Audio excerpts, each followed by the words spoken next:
Hello, welcome back to Simply Women's Health with CeeJay. Today we're going to talk about week 18 of your pregnancy. At this point, your uterus is now just about an inch below your belly button. You are going to be having some cramps, those are called Braxton Hicks, as well as twinges or round ligament pain. It's very normal at this point for you to be very, very hungry. You are, after all, making a human. You may feel dizzy and lightheaded at times. Make sure you're eating 3 normal meals a day and incorporating some high-protein snacks throughout the day. Make sure you're staying well hydrated. Leg cramps, again, if you are dehydrated, that can happen.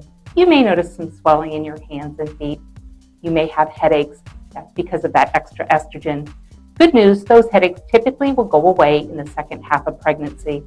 If the hydration and the small frequent meals are not helping, contact your OB provider and see if you can get a list of pregnancy-friendly medications that you can take over the counter. What's not okay?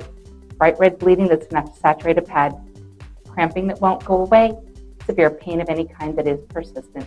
Those are all things that you'd need to notify your provider about. Within that uterus, your tiny human is now measuring just about 8.5 inches long or 22 centimeters, roughly the same length as the zucchini. And yes, I actually measured the zucchini. The baby now weighs about 7.5 ounces or about the same as a small hamster. Your baby is very active inside your uterus, and at this point, you are probably starting to feel those flutters. If your placenta is growing in the back of the posterior part of the uterus, most women will report fetal movement right around 18 weeks. If that placenta is growing in the front or the anterior portion, closer to 20 weeks. So if you're not feeling movement yet, it's okay. At this point, your baby's ears are developed. He or she can hear your voice. The digestive system and the lungs are under construction this week. The baby's heart is beating 120 to 160 times per minute. If you're scheduled for a prenatal visit this week, what can you expect? At this point, you probably are being scheduled for your anatomy scan.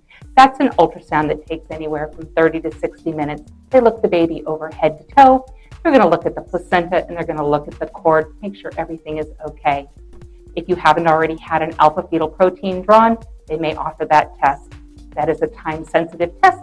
It has to be done between 15 and 21 weeks of pregnancy. The purpose of that test is to see if your baby is at increased risk to have a neural tube defect. They're going to check your weight.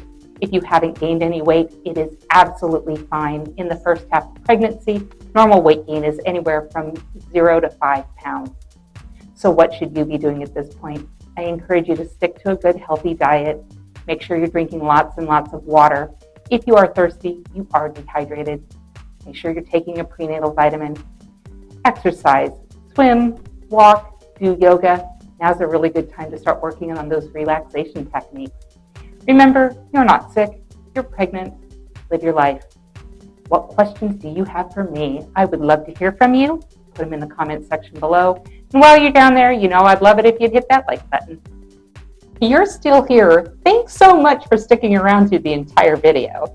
If you feel as though this information has been helpful to you, or you think you know somebody that might benefit from the information provided in these videos, please feel free to like it, share it, and if you haven't already subscribed, I would love it if you did that. Any and all support that you can provide is so greatly appreciated. As always, these videos were not created as a replacement visit with your healthcare provider, rather as a place for you to come for basic, reliable information that is non-biased and hopefully allow you to figure out what questions to ask your healthcare provider at your next visit to best meet your healthcare needs.